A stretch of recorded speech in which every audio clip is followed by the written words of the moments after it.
Selamat malam, Pak. Di sini saya akan menjelaskan ringkasan yang saya tulis di CPMK 2 tentang riwayat hidup John Dewey dan Edward Huxley serta ringkasan buku dari kedua para ahli. Yang pertama, saya menjelaskan riwayat hidup John Dewey serta isi buku. Ringkasan buku. John Dewey lahir pada 20 Oktober 1859 di Burlington, Vermont, Amerika Serikat. Ia dikenal sebagai filsuf, psikolog, dan tokoh pendidikan yang mengembangkan aliran pragmatisme dan progressive education. Dewey menempuh pendidikan di University of Vermont dan memperoleh gelar doktor filsafat dari Johns Hopkins Universitas pada tahun 1884. Ia kemudian mengajar di University of Michigan, University of Chicago, dan Columbia University. Menurut Dewey, pendidikan harus berpusat pada pengalaman peserta didik atau learning by doing. Dalam bidang estetika, ia menekankan bahwa seni merupakan bagian dari pengalaman manusia sehari-hari dan bukan sesuatu yang berpisah dari kehidupan. Jadi ringkasan buku dari John Dewey, yang pertama, bab 1, The Life Culture, menjelaskan pengalaman estetis berasal dari kehidupan manusia. Seni muncul dari interaksi manusia dan dengan lingkungannya. Bab 2, The Life Culture and Alternatives. Dewey menolak anggapan bahwa seni hanya milik kalangan elit atau museum. Seni hidup dalam aktivitas manusia sehari-hari. Bab 3, Having an Experience. Pengalaman yang utuh menghasilkan pengalaman estetis. Dalam musik, pengalaman mendengarkan menjadi proses yang menyeluruh. Bab 4, The Arts of Expression. Ekspresi seni merupakan hasil pengalaman dan bukan sekedar luapan emosi spontan. Bab 5, The Express of Object. Sebuah karya musik menjadi indah karena mampu menyampaikan pengalaman penciptaannya kepada pendengar. Bab 6, Substance and Form. Isi dan bentuk musik harus saling mendukung agar menghasilkan keindahan. Bab 7, The Natural History of Form. Bentuk musik berkembang dari pengalaman manusia dan kehidupan alam. Bab 8, The Organization Energies. Irama, dinamika, tempo, dan harmoni merupakan organisasi energi yang membentuk pengalaman estetis. Bab 9, The Common Substance of the Arts. Semua cabang seni, termasuk musik, memiliki dasar yang sama, yaitu pengalaman manusia. Bab 10, The Varied Substance of the Arts. Setiap seni memiliki media yang berbeda.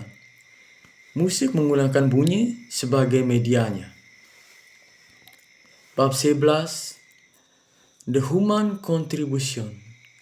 Imajinasi, kreativitas, dan budaya manusia menentukan nilai sebuah karya musik.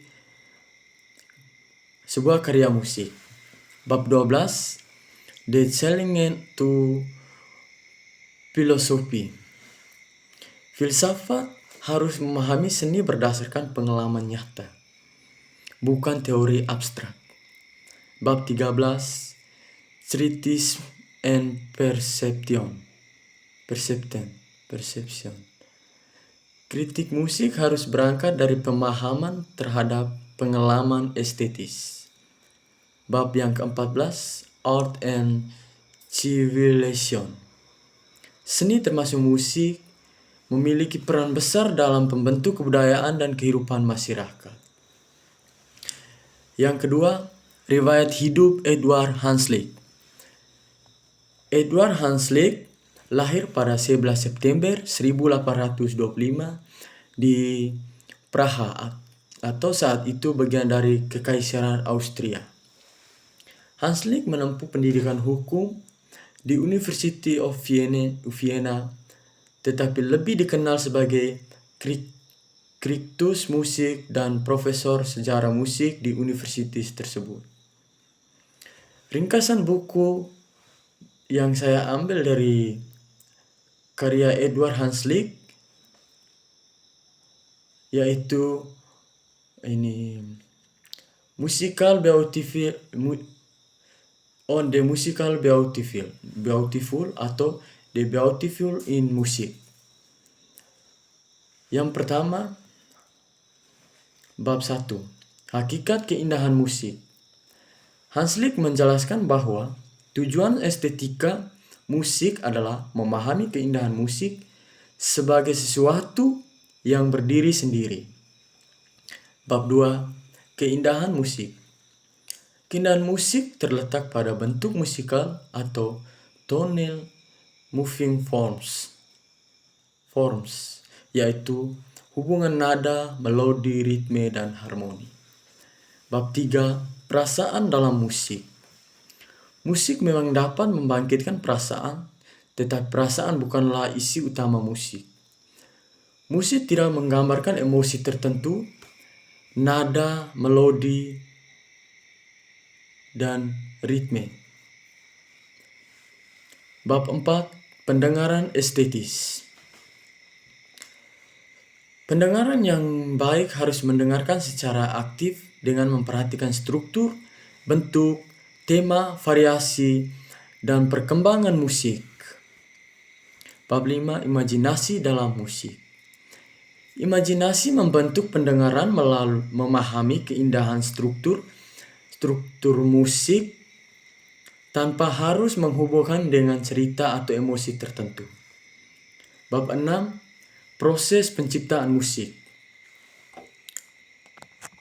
Komposer menciptakan karya melalui kreativitas dalam pengelola unsur-unsur musikal menjadi bentuk yang indah. Bab 7, musik sebagai seni otonom. Musik adalah seni yang mandiri.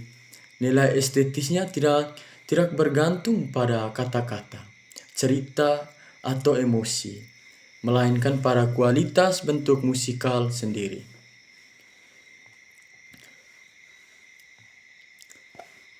Jadi sekian dari saya yang menjelaskan tentang riwayat hidup John Dewey dan Edward Hanslick. Sekian dan terima kasih.